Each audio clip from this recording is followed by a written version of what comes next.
இது என்ன தெரியுமா? இதுக்கு நம்ம என்ன பண்ணியிருக்கோம் அப்படின்னா, இந்த மாதிரி கலரில் என்ன அடிச்சிருக்கோம்.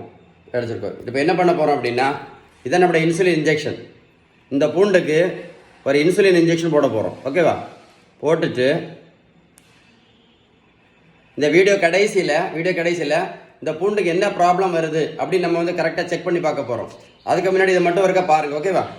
இந்த உலகத்தில் சுகருக்கும் ப்ரெஷருக்கும் மாத்திரை மட்டும் சாப்பிட்டதுனால யாருக்காவது சரியா இருக்கா சொல்லுங்களேன். நம்மகிட்ட இருக்க ஒரு பெரிய மூட நம்பிக்கை என்ன தெரியுமா? ரைஸ் சாப்பிட்டதுனால தான் சுகருக்கு மாத்திரை போடுறோம், ரைஸ் சாப்பிட்டு தான் இன்சுலின் போட்டுட்ருக்கோம் அப்படின்னு. அப்படி தானே? நான் ஒரு கேள்வி கேட்குறேன், பதில் சொல்கிறீங்களா? வட இந்தியாவில் அவங்க ரைஸ் சாப்பிடவே மாட்டாங்களே.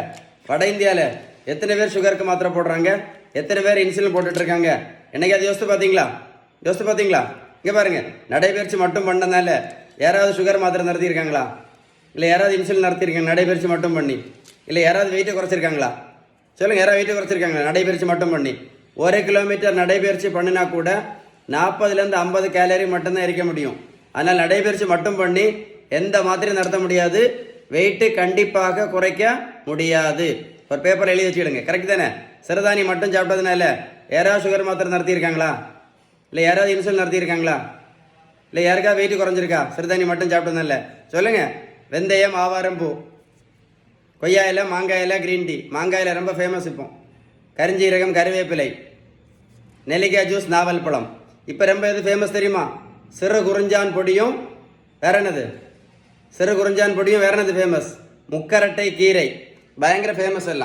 எல்லாம் நல்லது தான். நான் என்ன கேட்குறேன்னா, இதை சாப்பிட்டதுனால யாராவது சுகர் மாத்திரை நடத்துனாங்களா? இல்லை யாராவது பிபி மாத்திரை நடத்துனாங்களா? இல்லை யாராவது இன்சுலின் நடத்துனாங்களா? இல்லை யாராவது கொலஸ்ட்ரால் மாத்திரை நடத்துனாங்களா?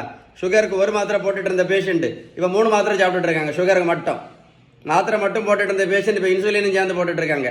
வெந்தயம், கருவேப்பிலை, கரிஞ்சீரகம், மாங்காயில், கொய்யா இலை, நாவல் பழம். நல்லா கேட்டுடுங்க. மருத்துவத்தில் உள்ள ஸ்டாண்டர்ட் புத்தகம் ஹாரிசன்.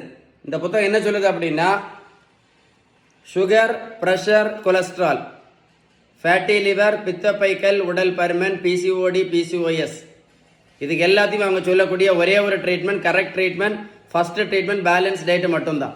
ஏன் அப்படின்னா, நீங்கள் பேலன்ஸ்டு டயட்டு கரெக்டாக ஃபாலோ பண்ணினா மட்டும்தான் என்ன ஆகும், இந்த இன்சுலின் ரெசிஸ்டன்ஸ் என்ன ஆகும் அப்படின்னா முழுமையாக சரியாகும்.